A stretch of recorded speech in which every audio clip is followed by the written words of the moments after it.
दोस्तों, मैं हूं उपमा सिंह। आप देख रहे हैं नवभारत टाइम्स और मेरे साथ है दो बहुत ही खूबसूरत अदाकार हैं, श्रुति सेठ, नेहा शर्मा और एक बहुत ही ज़बरदस्त फिल्मकार विशाल फूरिया, जो बात करेंगे हमसे अपनी नई वेब सीरीज 36 डेज के बारे में। तो विशाल, आपसे शुरू करें क्योंकि आप एक तरीके से करता धरता है, आपने गढ़ा है। थोड़ा शो के बारे में बताइए। और आपका एक जो मतलब एक लगाव है शायद क्राइम थ्रिलर जो जॉनरा है, वो कैसे डेवलप हुआ एंड क्यों आपको मज़ा आता है, वो भी साथ में बताइएगा। तो ये 36 डेज शो है। एक सोसाइटी का कहानी है जो गोवा में बेस्ड है। इस सोसाइटी में 5 बंगलो है। 4 बंगलों में ऑलरेडी फैमिलीज रह रही है। अलग अलग तरीके की फैमिलीज है। एक फैमिली है जो बड़ी अपर क्लास के आती है, रिच फैमिली है। एक फैमिली है जो लोअर मिडिल क्लास से आती है लेकिन वो रिच बनना चाहती है या दिखाना चाहती है कि वो रिच है। एक पारसी फैमिली है और एक और ऐसी एक फैमिली है, और उनके बीच में आती है नेहा जी। जो आते ही उस फैमिली में हंगामा, उस सोसाइटी में हंगामा मच जाता है। जाती है। और हर एक जो घर है वो अपने आप में जी रहे थे मजे से, कोई प्रॉब्लम नहीं था। कुछ कुछ इश्यूज सबके घर में होते हैं, उनके घर में भी इश्यूज थे, लेकिन इनके आने से वो इश्यूज और ज्यादा एग्जैजरेट हो जाते हैं, और ज्यादा ऊपर आ जाते हैं, और फिर क्या हंगामा होता है और एंड में क्या होता है, ये 36 डेज की कहानी है। तो कहने के लिए क्राइम थ्रिलर है, बट बहुत ही ड्रामेटिक स्टोरी है ये सारे कैरेक्टर्स की। और उसमें हर फ्लेवर की कहानी आपको मिलेगी। आपको थोड़ा सा कॉमेडी मिलेगा, थोड़ा सा ट्रेजेडी मिलेगा, थोड़ा सा इमोशन इमोशन बहुत मिलेगा। आपको थोड़ा सा एक कहते हैं ना मोहिनी वाला अवतार इनसे मिलेगा। तो थोड़ा सस्पेंस मिलेगा, थ्रिल काफ़ी सारा मिलेगा। तो ऐसे बहुत सारा पूरा एक बुफे डिनर है। आपको जो चाहिए आप खा सकते हो, जो आपको अच्छा लगता है। तो इस तरीके का थोड़ा सा अलग थ्रिलर जॉनर है। टिपिकल इन्वेस्टिगेटिव थ्रिलर नहीं है कि खून किसने किया, आप इन्वेस्टिगेट कर रहे हो, ऐसा नहीं है। 36 डेज की कहानी है एक नॉर्मल कॉलोनी की, जो इतनी नॉर्मल नहीं है जितनी दिखती है। अच्छा, नेहा में फरा कैसे फरा जो जी कैरेक्टर है जी। वो आपको नेहा क्यों दिखी? एक ये जो कैरेक्टर था फरा का, ये जैसे मैंने बोला कि वो सोसाइटी में कदम रखते ही तूफान आ जाना चाहिए, ऐसा बहुत ज़रूरी था। तो ऐसे ही हम एक एक्टर ढूंढ रहे थे जो जिसको देखे और उनको कुछ वो ना भी करे कुछ तो भी वो तूफान आ जाना चाहिए। तो ऐसा उनमें ऑलरेडी क्वालिटीज है। और मैं यही बट सुनना चाह रही थी। बट ऐसा है कि मैं जब इन्हें ऑफर कर रहा था रोल, तो मुझे डर लग रहा था क्योंकि हो सकता है कि उन्हें ऐसे काफी सारे रोल्स मिले हो पहले जो उन्होंने ना किए हो। तो इसलिए मुझे उन्हें कहना पड़ा कि आप सिर्फ ये नहीं कर रहे हो, ये तो सिर्फ स्टार्ट है। जब There's तक a lot show to it. खत्म हो जाता है तब तक आपका किरदार पूरा बदल जाता है, कुछ अलग ही कर रहा है आपका किरदार। जी। तो वो पूरी जर्नी जब बताई, और फिर मैंने उन्हें बहुत मिन्नतें की कि आप प्लीज करिए, ये बहुत इंपॉर्टेंट है मेरे लिए, क्योंकि जब तक वो एक डायनेमो नहीं होगा तब तक ये शो बनेगा नहीं। तो देन शी अग्रीड एंड मैं बहुत ग्रेटफुल हूँ कि Vishal and the team thought that मैं कर सकती हूँ पारा, बिकॉज आई थिंक इट्स बहुत खूबसूरत किरदार है। और मुझे लगता है कि थ्रिलर जैसा कि विशाल ने कहा, अब इनके शब्द मैं चुरा लूंगी। पहले इन्होंने एक भेलपुरी शब्द कहा जो के लिए वो चुरा लिया मैंने। फिर अभी एक और शब्द इन्होंने कहा, buffet dinner. I love that कि जो आपको चाहिए वो इस शो में है। नई मतलब there is a little bit of comedy भी है, ड्रामा भी बहुत सारा है, of course the highest high thriller का जो इस शो में है वो भी है। तो वो सब तो एक जगह। और फिर फराह का जो किरदार है वो अलग से ही मैं कहूँगी कि मुझे बड़ा अच्छा लगा। बट तो आई वाज सोल्ड। जो बात उन्होंने कही ना वो मेरे जहन में थी, मैं चाह रही थी कोई और बोले, मुझे बोलना ही एक ग्लैमरस मिस्ट्री गर्ल का जो के बारे में जो हम सोचते हैं, तो अब आप मतलब एकदम परफेक्ट लगती हैं। जैसे उन्होंने बोला, क्या आपको पहले भी इस तरह के जैसे आफते इश्क का भी जो आपका कैरेक्टर जी है उसमें भी मिस्ट्री है, जी ठीक है, दो इट्स नॉन ग्लैमरस। जी। तो ये कहीं ना तो मैं कहीं वही जहन में वही मैं जब भी आप मुझसे सवाल पूछते मैं ये कह रही हूँ कि लास्ट मैंने ग्लैमरस कब किया था। नहीं, ग्लैमरस नहीं कहा मैंने, मतलब लाइक मिस्ट्री और ये जी तो मतलब जी मिलते हैं आपको ऑफर, और लाइक इनिशियली आपको ज्यादातर जो जी शुरू में जो आपने कैरेक्टर्स किए वो ग्लैमरस ज्यादा थे, अब तो जी जी जी जी। ओटीटी बचे आई हुए फील आफ्टर इश्क वाज अनदर फिल्म जो मुझे लगा कि ग्लैमरस एलिमेंट नहीं था, बट बहुत ही इंटरेस्टिंग कहानी या थी। उसकी भी मिस्टीक। कहानी जब मैंने पढ़ी और मुझे लगा कि ये फिल्म मुझे करनी है। तो वैसे कुछ ही फिल्में होती हैं जो आप जब सुनते हो कहानी आपको लगता है कि ये तो मुझे करना है।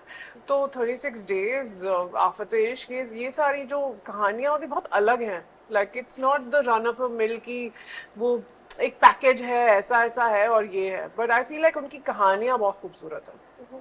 श्रुति, आप भी बहुत सिलेक्टेड काम करती हैं, मतलब किरदारों की मैं खास तौर पर बात करूं, जो कैरेक्टर्स आपने निभाए हैं बहुत कम, क्यों? एक तो इतने सिलेक्टिव क्यों हैं आप?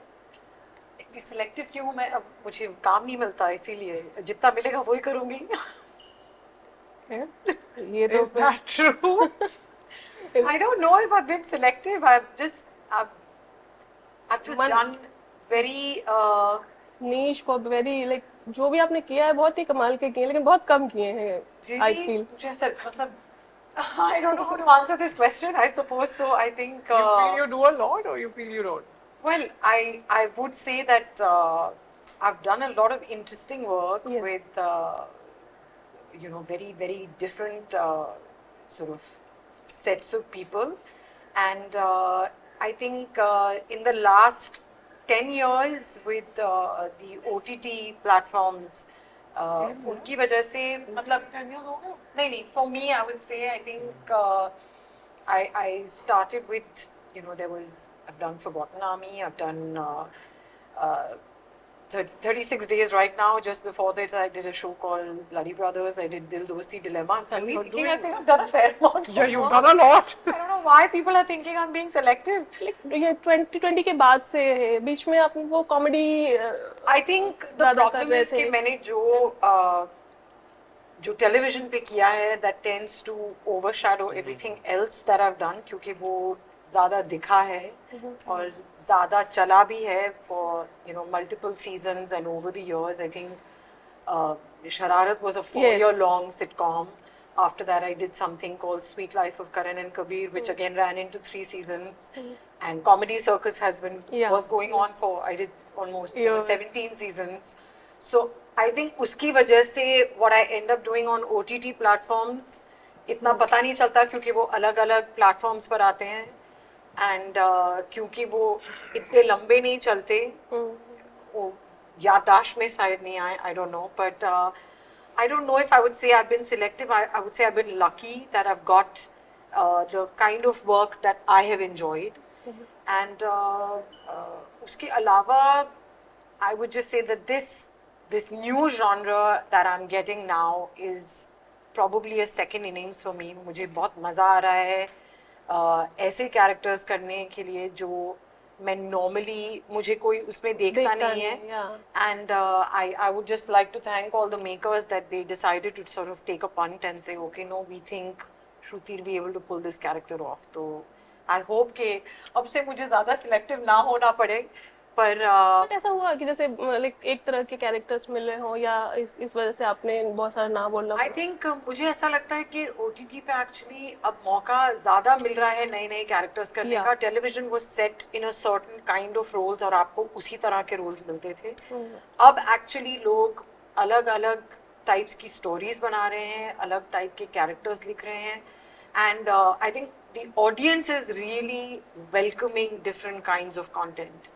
तो आई होप कि ये जो मिसकंसेप्शन है कि मैं बहुत सिलेक्टिव हूँ बहुत जल्दी खत्म हो जाए, and I am hoping that these new genres kind of take.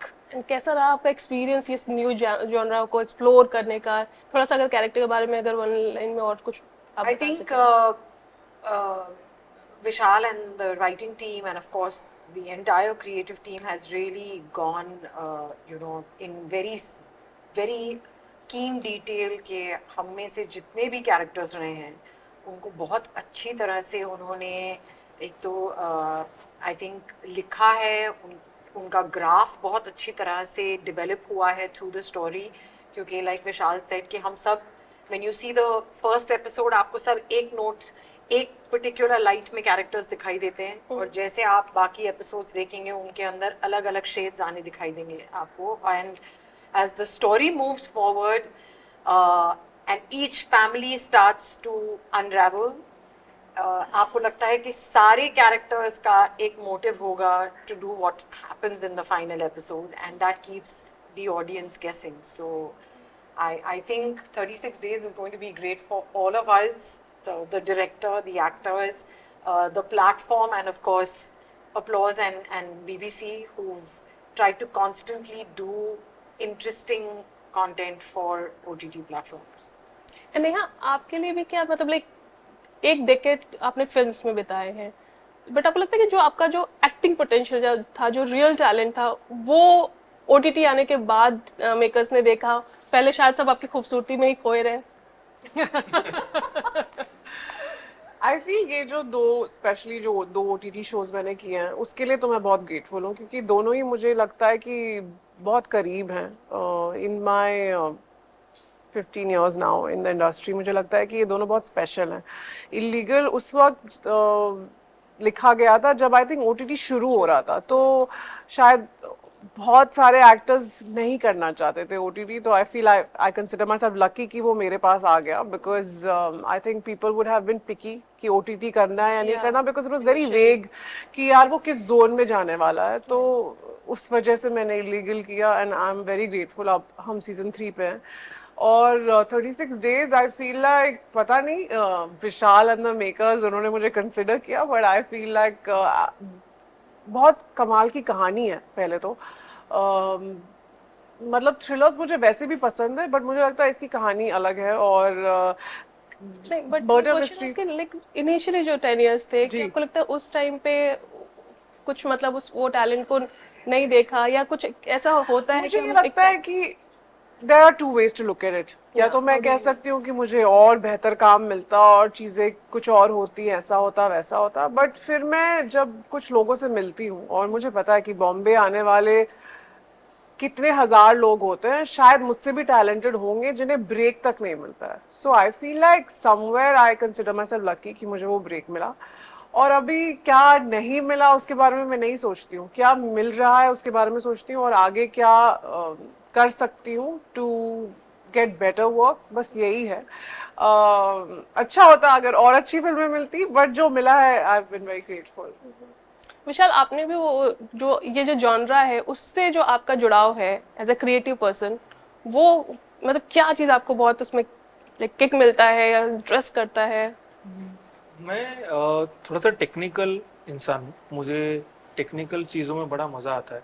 जिस तरीके से शूट होता है, जिस तरीके से फ्रेम बनती है, जिस तरीके से एडिट होता है, जिस तरीके से साउंड होता है, जिस तरीके से ये सब में परफॉर्मेंस अपना चीज़ करता है, तो ये सारा जब एक कोलैबोरेटिव एफर्ट होता है तब वो चीज़ निखर के आती है मेरे लिए। और मेरे को हर एक डिपार्टमेंट मेरे लिए बहुत इंपॉर्टेंट होता है। तो इसलिए थ्रिलर, हॉरर, ये सारे जॉनर है, ये हर एक डिपार्टमेंट का ऑप्टिमम यूज़ करते हैं। सबसे ज़्यादा मतलब बाउंड्रीज पुश करते हैं आप, और आपके पास मौका होता है बाउंड्री पुश करने का। आप नई नई चीज़ें एक्सप्लोर कर सकते हो।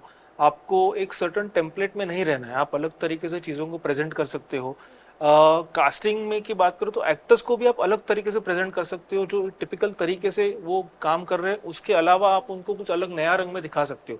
तो ये जॉनर्स मुझे वो मौका देते हैं वो चीज़ करने के लिए, क्योंकि हॉरर हमारे यहाँ वैसे ही कम बनता है। तो जब कोई एक्टर हॉरर करता है, जैसे नुसरत ने किया, अब सुहा करेंगी छोरी 2 में, तो वो एक नए रंग में दिखते हैं कैरेक्टर्स। अब काजोल जी अब माँ में है, तो वो नए कैरेक्टर्स वो अलग तरीके से दिखते हैं। थ्रिलर में सेम, जैसे मैंने बोला कि शुरुआत ये सारे कैरेक्टर्स की एक तरीके से होती है, लेकिन ओवर द 8 एपिसोड्स, क्योंकि आपके पास इतना स्क्रीन टाइम है वो सारे कैरेक्टर्स को एक्सप्लोर करने का, तो आप प्यार से उनके क्राउड, उनके आर्क्स पे काम करके उन्हें एक अच्छे तरीके से आप दिखा सकते हो। और उसके साथ थ्रिल का फैक्टर रहता है जो ऑडियंस को एंगेज रखता है, राइट। तो ये सारी चीज़ें मेरे लिए बड़ा किक देती है मेरे क्रिएटिव प्रोसेस में, और मुझे बड़ा मज़ा आता है। तो मैं ये तो करते ही रहूँगा, शायद कुछ और भी एक्सप्लोर करूँ, बट हॉरर और थ्रिलर्स तो मैं करते ही रहूँगा। इन कुछ जब एक्टर्स को, जब आप जैसे आपने बोला कि सबको एक नए तरह से आप पेश करते हैं, जब आप इसमें जो भी नुसरत या सोहा को भी किसी ने देखा नहीं उस तरह का डार्क जोन में उस तरीके से काम करते हुए, तो कुछ हिचक रहती, कुछ कन्विंस भी करना पड़ता है? बहुत कन्विंस करना पड़ता है, वो अनफॉर्चुनेट बात है, क्योंकि हमारे यहाँ जब भी, अगर मैं खास करके हॉरर जॉनर की बात करूँ, तो हमारे यहाँ फिल्में एक तरीके से बनती आ रही थी बहुत सालों से, और अब वो तरीका पुराना हो गया थोड़ा सा। तो अब वो थोड़े से डरते हैं, करना सब चाहते हैं, लेकिन थोड़े से डरते हैं कि क्या हमारी प्रेजेंटेशन सही होगी, क्या हम कितना ट्रस्ट रख सकते हैं मेकर के ऊपर, या प्रोसेसिंग टीम हो उसके ऊपर, या वीएफएक्स वालों के ऊपर। तो उन्हें ये सारा आपको भरोसा दिलाना पड़ता है कि आप मेरे पे ट्रस्ट रखिए, मैं इंश्योर करूंगा कि चीज़ आपको सही तरीके से दिखाया जाए। और फिर धीरे धीरे जैसे वो स्क्रिप्ट पढ़ते हैं, फिर वो लुक टेस्ट करते हैं, फिर धीरे धीरे उन्हें समझ में आता है कि नहीं, यहाँ पे ख्याल रखा जाएगा प्रेजेंटेशन का, तब वो फिर वो उस तरफ पूरे तरीके से कन्विंस हो जाते हैं। ऑब्वियसली पहला कदम वो उठाते हैं भरोसा करने का, बट हाँ थोड़ा सा कन्विंसिंग तो लगता ही है और वो फेयर है। नहीं, आप फिल्मों के अलावा आपका जो सोशल मीडिया है वो भी बहुत मतलब बहुत पसंद किया जाता है, बहुत लाइक वरुण धवन भी is also fan of you. आपका आप वो स्पेशली सोशल इंस्टाग्राम का के जो फीड्स हैं, आप क्या मतलब रहता है आपका उसके उसको लेकर के, क्या सोच रहता है, रियल रहना है या क्या? क्योंकि बहुत जो मैं हूँ वही हूँ। आई थिंक जैसा आप कह रहे हो रियल रहना, मेरी कोशिश यही रहती है to stay connected with our fans, क्योंकि मुझे लगता है कि सोशल मीडिया पहले नहीं था और अब है आपके पास, ताकि आप जब आप फिल्मों के बीच में बहुत टाइम तक गायब रहते हैं तो how do you stay connected to your fans. I think social media उसमें बहुत हेल्प करता है। कई बार जैसे कि अब हमारा शो आ रहा है तो सर्टेन अवेयरनेस जो है कि इस डेट को शो आ रहा है, ये सब अगर आप वन ऑन वन अपने फैंस को कह सके, nothing like it. So I enjoy it. Of course there are some things, overdo किसी भी चीज का नहीं करना चाहिए आई फील। तो I feel in the right balance it's a both. But उसका उसका जो फ्लिप साइड है उस वही मैंने कहा कि एक राइट बैलेंस में हर चीज होनी चाहिए। किसी भी चीज का अगर आप ओवर यूज करते हैं तो it's not healthy, right. Trolling वगैरह आपने नहीं आपने आई थिंक होती है, आई एम श्योर ट्रोलिंग तो होती ही है, but like negative versus positive अगर मैं देखूं तो मुझे लगता है कि पॉजिटिव ज़्यादा है और मैं पॉजिटिव पे ज़्यादा फोकस करना चाहती हूँ as an individual in life in general. As मैं जैसी हूँ मैं ज़्यादातर पॉजिटिव की तरफ ध्यान देती हूँ, बिकॉज अगर आप नेगेटिव को इनकरेज करेंगे तो आप सिर्फ नेगेटिविटी को ही इनकरेज कर रहे हैं and that is wrong in itself. तो मुझे लगता है कि मैं वहाँ पे अपने फैंस के लिए हूँ जो मुझे वहाँ देखना चाहते हैं, जो अच्छी चीज़ें कह रहे हैं, जो बुरी चीज़ें कह रहे हैं मैं उनको डिलीट ब्लॉक कर देती हूँ। एंड आप खुद किसका आपको किसका सोशल मीडिया प्रोफाइल बहुत पसंद है, इंस्टा फीड वगैरह पसंद है? आयशा का प्रोफाइल मैं ज़्यादा देखती हूँ क्योंकि ऑफ कोर्स वो मेरी बहन है, but Varun is doing a great job as well. ये मैं I'll return the favor. I think he's no, but he keeps it very real. उनका भी Instagram मुझे funny लगता है काफी, क्योंकि वो behind the scenes जो set के videos या BTS शेयर करते हैं, that's also quite fun.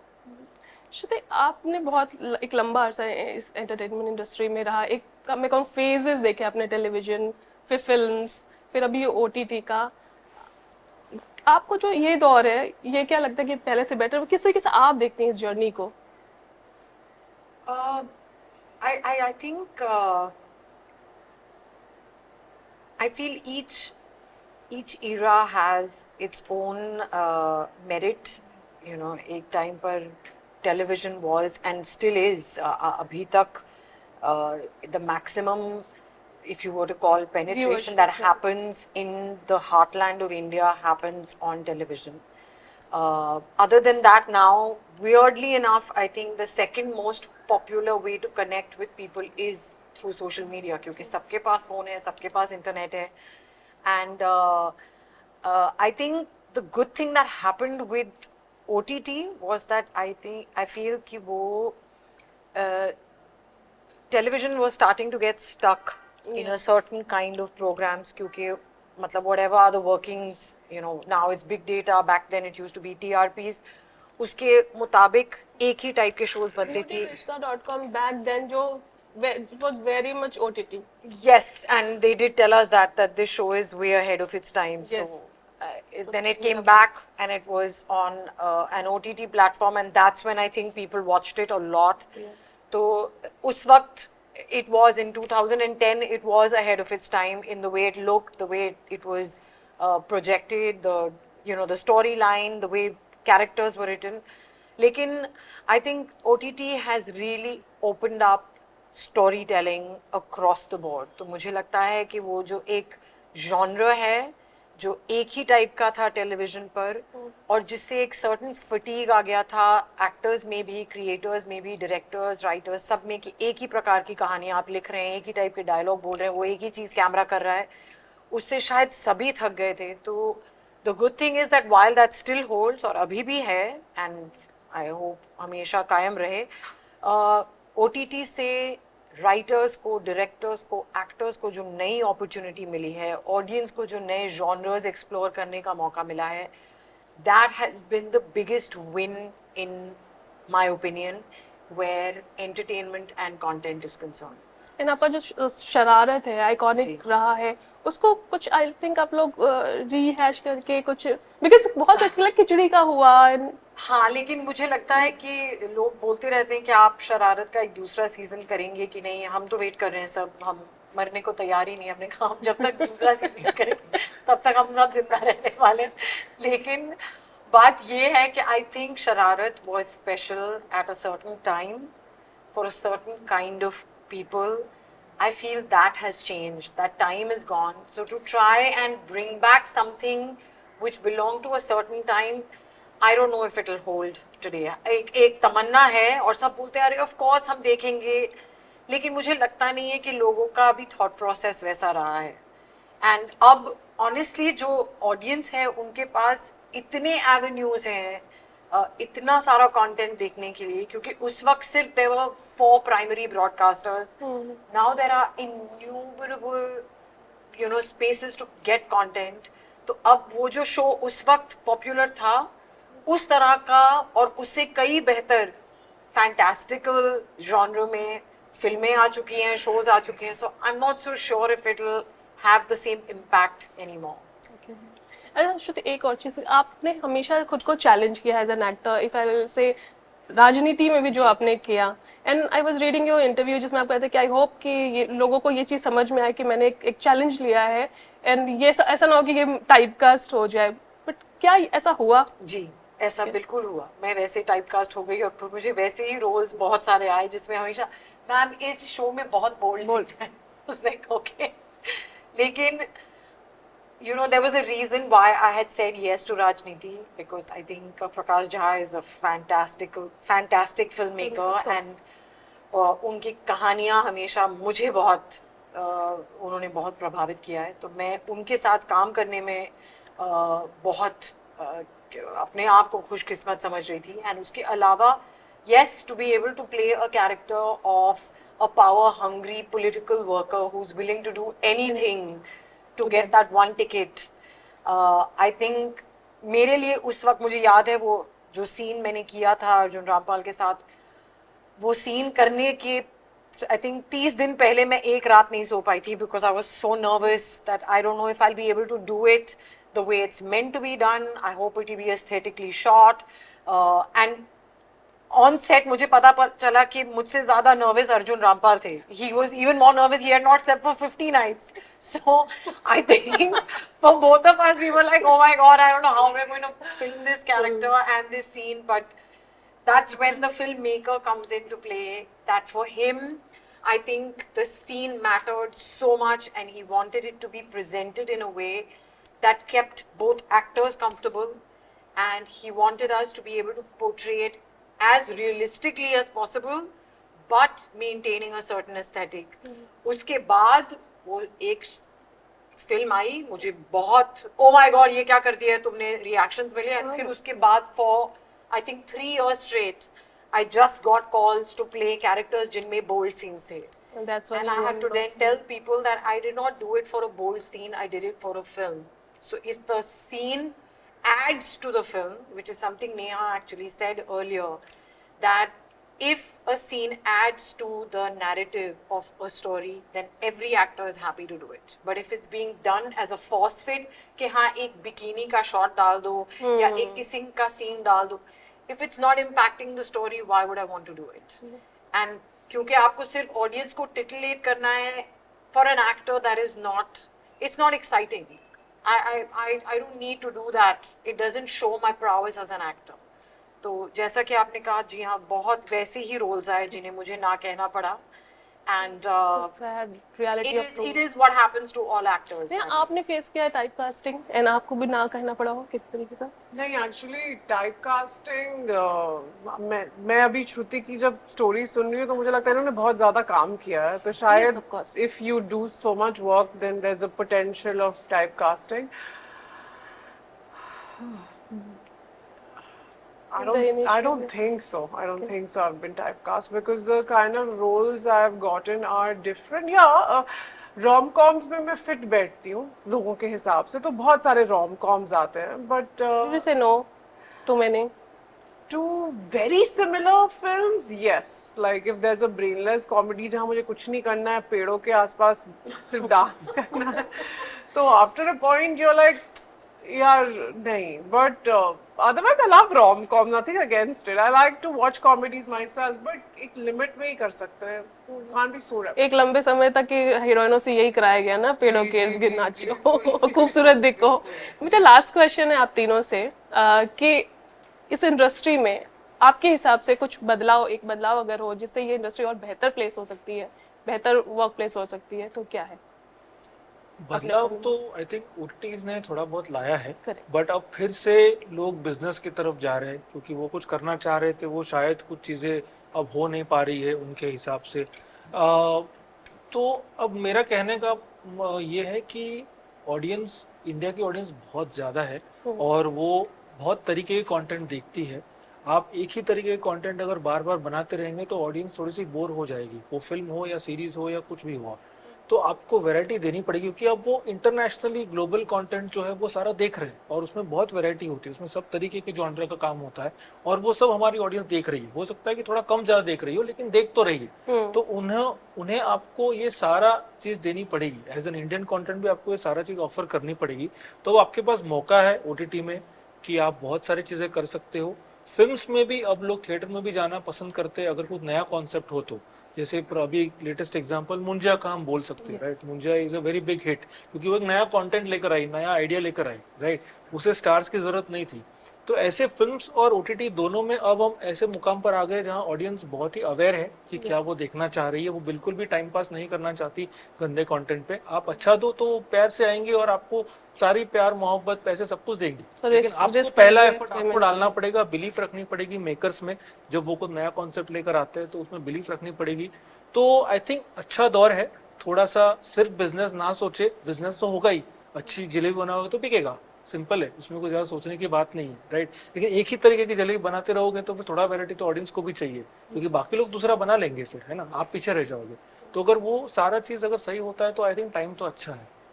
नहीं I feel Vishal spoke about this side. मुझे लगता है कि ऑडियंस भी बहुत important रोल प्ले करती है to change the industry. अगर आप इस तरह की फिल्मों को सपोर्ट करेंगे, क्योंकि एंड ऑफ द टिकट खरीद के जाने वाली जनता होती है, तो if they are going to go by the tickets and इस तरह की फिल्मों को सपोर्ट करेंगे तो फिर वैसी फिल्में बनने लगेंगी. It will not need a heavy star cast, you know. ऐसा नहीं है कि भाई एक प्रोजेक्ट बना लेते हैं, इनको ले लेते हैं, इनको ले लेते हैं और प्रोजेक्ट बना लेते हैं, तो वो सब बंद हो जाएगा if the audience is going to support. तो I think it's a two way street. OTT ने थोड़ा चेंज किया ना, लाइक स्टार पावर और स्टार जी. आई फील लाइक अगर ऑडियंस देख रही है तो वो चीजें और बन रही हैं. तो मुझे लगता है it comes from what the consumer wants to. जनता के हाथ में. अगर उन्हें जो चीजें देखनी है और वो जिस चीज को सपोर्ट करेंगे वो ज्यादा बनेगी. आप इस पर्सपेक्टिव से भी बोल सकते हैं आप. I think what Vishal and Neha have said is pretty much what it is.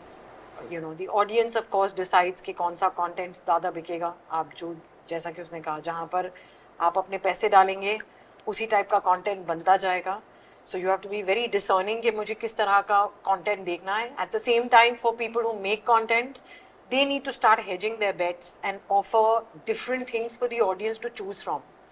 क्योंकि अगर आप मुझे एक ही टाइप की फिल्में देंगे, एक पॉइंट के बाद मैं उस पर पैसे खर्च करना बंद कर दूंगी and then that genre will disappear. Correct. Which is what keeps happening, whereas I think all genres should flourish. You know, comedy should be there, rom-com should be there, drama should be there, and her type की story telling का सबसे important aspect होता है the writing.